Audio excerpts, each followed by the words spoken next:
In the heart of India, a fortress stood, the Crimson Fort, its walls, a beacon of strength, a symbol of power. Within its embrace, a kingdom thrived. King Vikram, a just ruler, guided his people with wisdom. By his side, his beloved daughter, Princess Anaya. Her laughter, like music, echoed through the grand halls.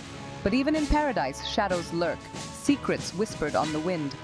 The fort, for all its beauty, held a darkness within, a creeping unease that chilled the very air, an ancient presence waiting to be awakened. The people of the kingdom, though blessed with prosperity, spoke of a curse, a tale passed down through generations, a warning whispered in hushed tones. The Crimson Fort, they said, held a heart both beautiful and terrible. It was a place of duality, where light and darkness danced a dangerous waltz. And as the sun began to set on the kingdom, casting long shadows across the land, the darkness stirred. It yearned to break free.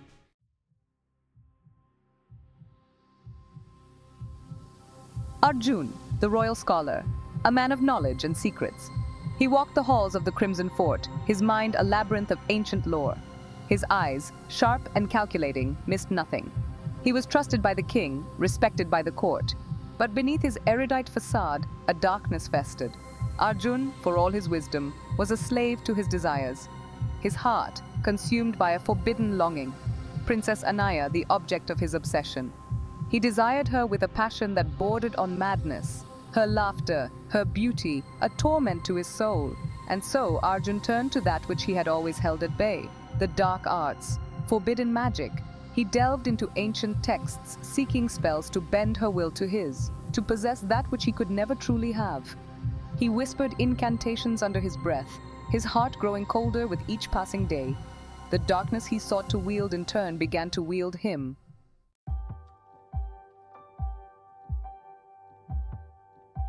Princess Anaya, oblivious to the darkness that swirled around her, was the embodiment of light and life. Her heart belonged to another. Rajan, a brave and noble knight, had captured her affections. Their love, a beacon of hope in a world slowly being consumed by shadows. Rajan, a skilled warrior and a man of honor, was devoted to Anaya. He saw in her a kindred spirit, a light that mirrored his own. Their love story, a tale as old as time, unfolded against the backdrop of the Crimson Fort. Unaware of the danger lurking in the shadows, they shared stolen glances, secret smiles. Their love, a whispered promise in the grand halls of the fort. But fate, as it often does, had other plans. The curse of the Crimson Fort, awakened by Arjun's dark desires, was about to be unleashed, and in its wake, nothing would remain untouched. The stage was set for a battle between love and obsession, light and darkness.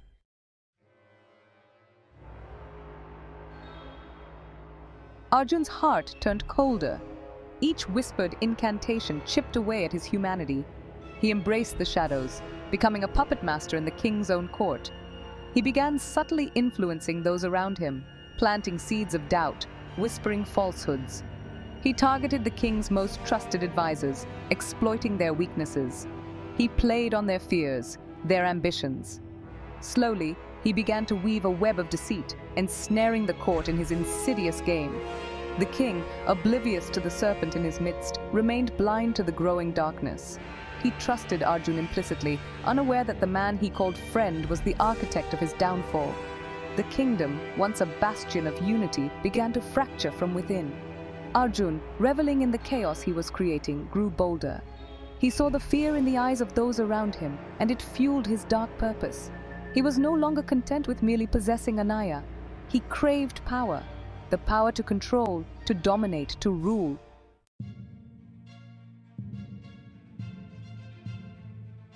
Arjun, his words laced with venom, sowed discord among the kingdom's most powerful families. He insinuated rivalries, ignited ancient feuds.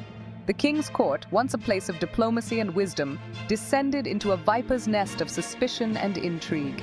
He used his knowledge of the kingdom's history, its secrets and vulnerabilities to turn allies against each other. He whispered of betrayals, real and imagined, fueling the flames of distrust. The kingdom, once united under King Vikram's just rule, began to crumble from within. King Vikram, burdened by the growing unrest, found himself isolated. His advisors, their judgment clouded by Arjun's influence, offered conflicting counsel. The king, his heart heavy with a sense of foreboding, struggled to maintain order. He sensed a darkness at play, a malevolent force working against him, but he could not pinpoint its source. He trusted his instincts, but his trust in those around him had been irrevocably shaken. The kingdom was on the brink of chaos.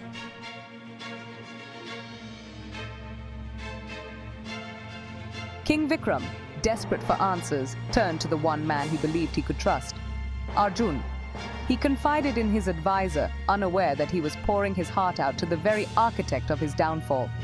Arjun, a master manipulator, feigned concern while subtly fanning the flames of the king's anxieties. He played the role of the loyal advisor, offering empty reassurances and diverting the king's attention away from the truth. He suggested enemies, both real and imagined, further isolating the king and solidifying his own position of influence. King Vikram, his judgment clouded by Arjun's insidious whispers, made a series of disastrous decisions. He alienated his allies, strengthened his enemies, and left his kingdom vulnerable to attack. He had unwittingly played into Arjun's hands. The kingdom, once a beacon of prosperity and strength, stood on the precipice of ruin. And Arjun, the serpent in the king's court, was poised to strike. He had waited patiently, carefully orchestrating the kingdom's downfall.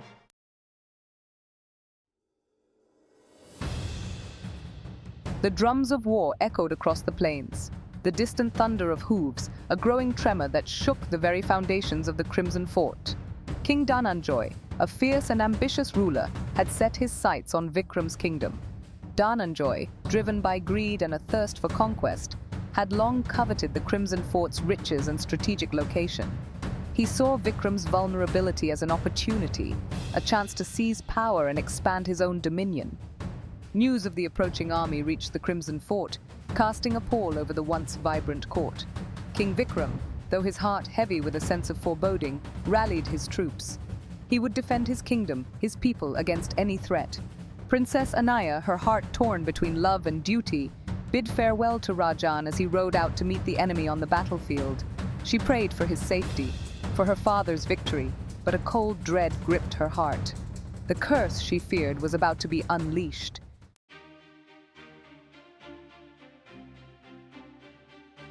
Section 2. The Crimson Tide. The two armies clashed on a battlefield bathed in the golden light of dawn. The clang of steel against steel, the roar of battle cries, the screams of the wounded, a symphony of chaos and destruction. King Vikram's forces, though outnumbered, fought with the ferocity of cornered wolves. They defended their homeland with unwavering courage, inspired by their king's unwavering resolve. But Arjun's treachery had weakened their ranks. His whispers of doubt had taken root, sowing discord among the king's most trusted commanders. As the battle raged, Arjun seized his opportunity. Hidden from view, he unleashed his dark magic. Shadows crept across the battlefield, enveloping Vikram's warriors in a cloak of fear and confusion. Their movements slowed, their attacks faltered, their courage waning. The tide of the battle began to turn. Dhananjay's forces, sensing victory, pressed their attack with renewed vigor. King Vikram, his heart heavy with the knowledge that he had been betrayed, fought on with grim determination.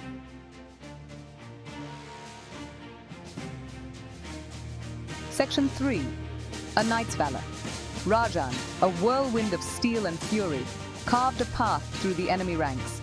His swordsmanship, honed through years of training, was unmatched. He fought with the strength of 10 men, driven by his love for Anaya and his loyalty to his king. He had witnessed the chaos engulfing Vikram's forces, sensed the presence of dark magic at play. His heart pounded with a terrible premonition, a sense of impending doom. He had to reach the king, warn him, protect him. But the enemy swarmed around him, relentless in their assault. Rajan fought on, his body weary, his spirit unbroken. He would not falter, not while his king's life hung in the balance. He caught a glimpse of King Vikram, locked in a fierce duel with King Dhananjay. The two monarchs, their swords flashing like lightning, fought with the fury of caged tigers.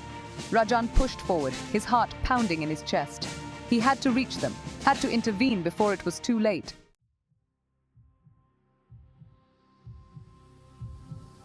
Section 4. Despair's Embrace. Just as Rajan fought his way closer, a gasp of horror escaped his lips. King Vikram, his face contorted in pain, stumbled back. A dark shadow, emanating from the direction of the Crimson Fort, enveloped him. The king's sword clattered to the ground, his hand flying to his chest as if an unseen force had struck him. Arjun's curse had found its mark. King Vikram, his strength sapped, his senses overwhelmed by a wave of nausea and dizziness, collapsed to his knees. Dhananjay, his eyes widening in surprise, hesitated for a moment before pressing his advantage. He raised his sword, its tip pointed at Vikram's exposed throat. Rajan, witnessing the king's downfall from afar, roared in anguish. He renewed his assault on the enemy, cutting down any man who stood in his path. But it was too late. He watched in horror as Dhananjay's sword descended, ending King Vikram's reign in a spray of blood.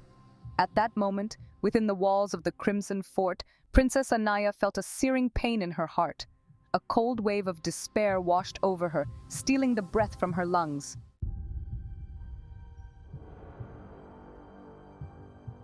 Silence gripped the Crimson Fort, a heavy silence born of fear and uncertainty.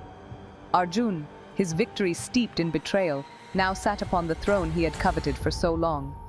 The court, once vibrant with life and laughter, was now a somber reflection of his twisted desires. He had played his part masterfully, manipulating those around him, orchestrating the king's downfall. Now, with Vikram gone and Rajan lost in the chaos of battle, he was free to claim his prize. Anaya, he believed, would be his. But Arjun had underestimated the princess's spirit. Anaya, though consumed by grief, refused to be cowed. She had lost her father, her kingdom, her beloved, but she would not surrender to despair.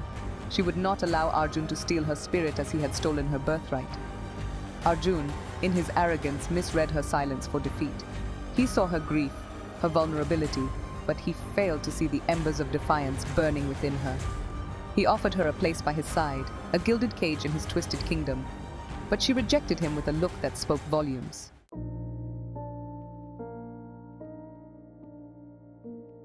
Anaya, now a prisoner in her own home, sought solace in the familiar embrace of the fort's ancient walls. She wandered the deserted corridors, her footsteps echoing in the silence, her heart heavy with the weight of her loss. The fort, once a symbol of her family's legacy, now felt like a tomb. The servants, their faces etched with fear, avoided her gaze. They whispered amongst themselves, their voices hushed, their words carrying the weight of suspicion and uncertainty. Arjun's spies were everywhere, watching, listening, ensuring that Anaya remained isolated and powerless.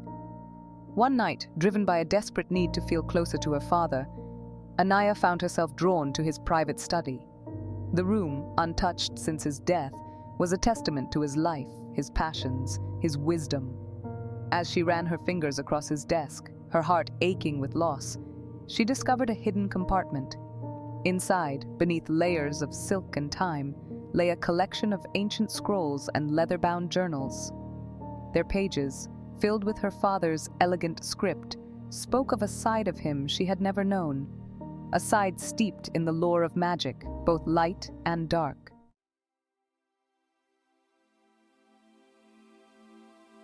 Anaya, her curiosity piqued, began to delve into her father's hidden world. She spent hours poring over the scrolls, deciphering their faded script, her mind slowly unraveling the secrets they held. The texts spoke of ancient rituals, protective charms, and the delicate balance between the forces of light and darkness. Her father, she realized, had been a student of magic, a guardian of knowledge that had been passed down through generations of her family. He had understood the dangers of unchecked power, the seductive allure of the dark arts, and he had sought to protect his kingdom, his family, from those who would wield such power for their own selfish gain.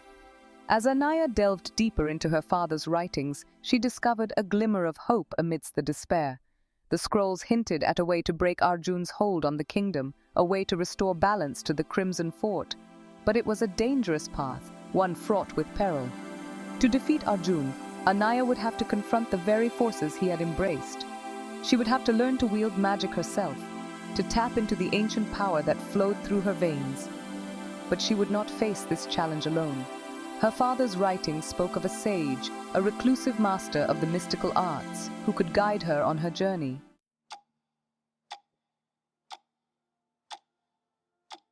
Following the clues scattered throughout her father's writings, Anaya embarked on a perilous journey to find the sage.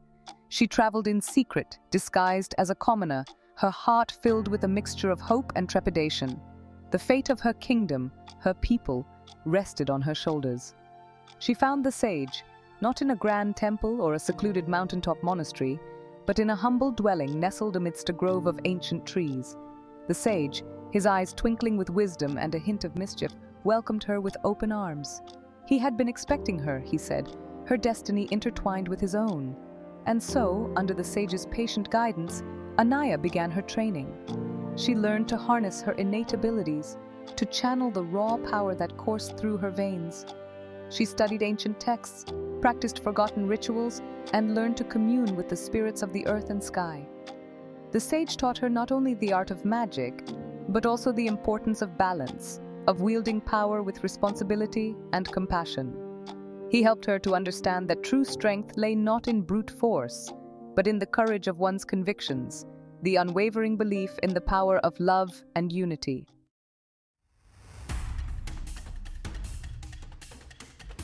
Days turned into weeks. Weeks bled into months. Anaya trained relentlessly, honing her skills under the sage's watchful eye. She learned to command the elements, to heal with a touch, to shield herself from harm. The darkness that had once terrified her now felt like a source of strength, a tool to be wielded with care. But her heart yearned for her kingdom, for her people suffering under Arjun's tyranny. The whispers of their plight reached her in the stillness of the night, fueling her resolve. She knew she couldn't remain hidden forever. The time to act was drawing near. The sage, sensing her growing impatience, cautioned her against acting rashly. "Patience, young one," he would say, his voice a low rumble. "The path to victory is often long and winding. Strike too soon, and you risk losing everything." But Anaya could no longer bear the thought of Arjun's grip tightening around the Crimson Fort, around the hearts of her people. She knew that every day she delayed, every moment she spent in hiding, allowed the darkness to take root. She had to act, and act decisively.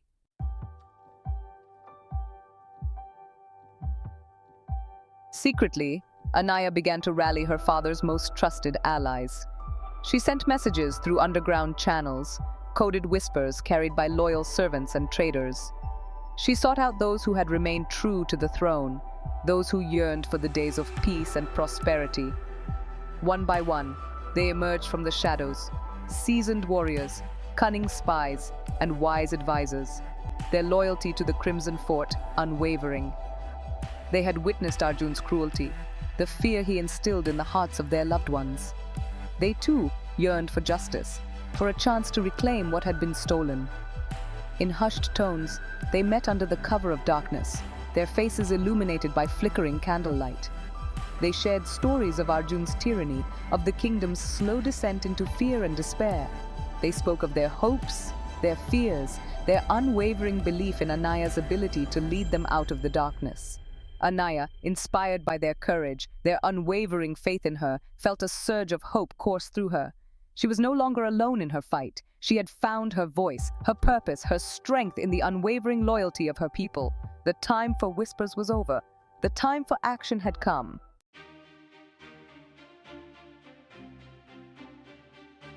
Under the cloak of a moonless night, Anaya and her loyalists prepared to strike. They gathered in a hidden grove deep within the forest, their numbers growing with each passing hour. The air crackled with anticipation, the silence broken only by the rustling of leaves and the soft murmur of prayers. Anaya, her heart pounding with a mixture of fear and exhilaration, addressed her followers. She spoke of her father's legacy, of the kingdom he had loved, of the darkness that had fallen upon their land. She spoke of hope, of unity, of the power they possessed to reclaim their birthright. "We fight not for vengeance," she declared, her voice ringing out through the silent grove, "but for justice. We fight for our families, our homes, our future. We fight for the heart of our kingdom, and we will not rest until the Crimson Fort is free from tyranny." Her words, echoing through the night, ignited a fire in the hearts of her followers. They had placed their trust in this young woman, this princess who had emerged from the shadows to lead them. They were ready to fight, to die if necessary, for the chance to reclaim their freedom. The die was cast. There was no turning back. The fate of the Crimson Fort, the fate of the kingdom, now rested on the edge of a blade. The final confrontation was at hand.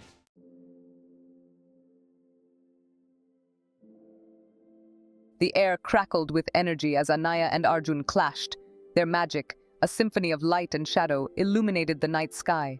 The very stones of the Crimson Fort trembled as these opposing forces collided. Anaya, her voice a powerful incantation, called upon the spirits of her ancestors, the fallen warriors who had given their lives for their kingdom. They answered her call, their spectral forms rising from the blood-soaked earth, their eyes, burning with a righteous fury, fixed upon Arjun.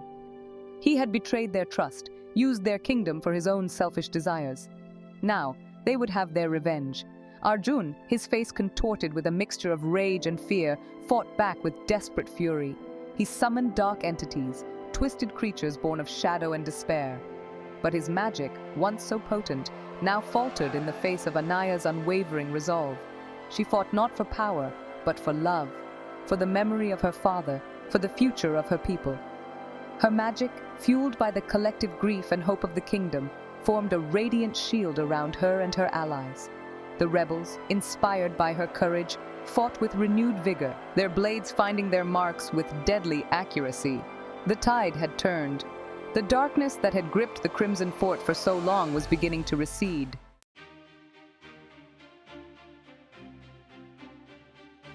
As the first rays of dawn illuminated the battlefield, a hush fell over the Crimson Fort. The echoes of battle faded, replaced by a silence pregnant with anticipation. Arjun, his power broken, his spirit crushed beneath the weight of his own betrayal, collapsed to his knees. He had gambled everything on his dark ambition and lost.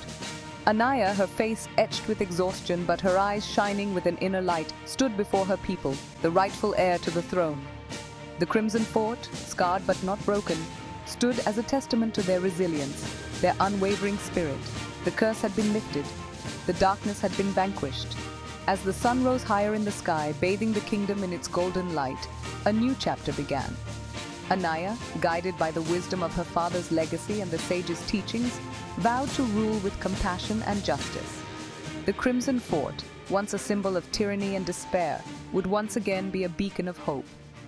The memory of those lost weighed heavily on her heart, but their sacrifice had paved the way for a brighter future. Anaya, her hand resting on the hilt of her father's sword, gazed out at her kingdom, her heart filled with a solemn vow.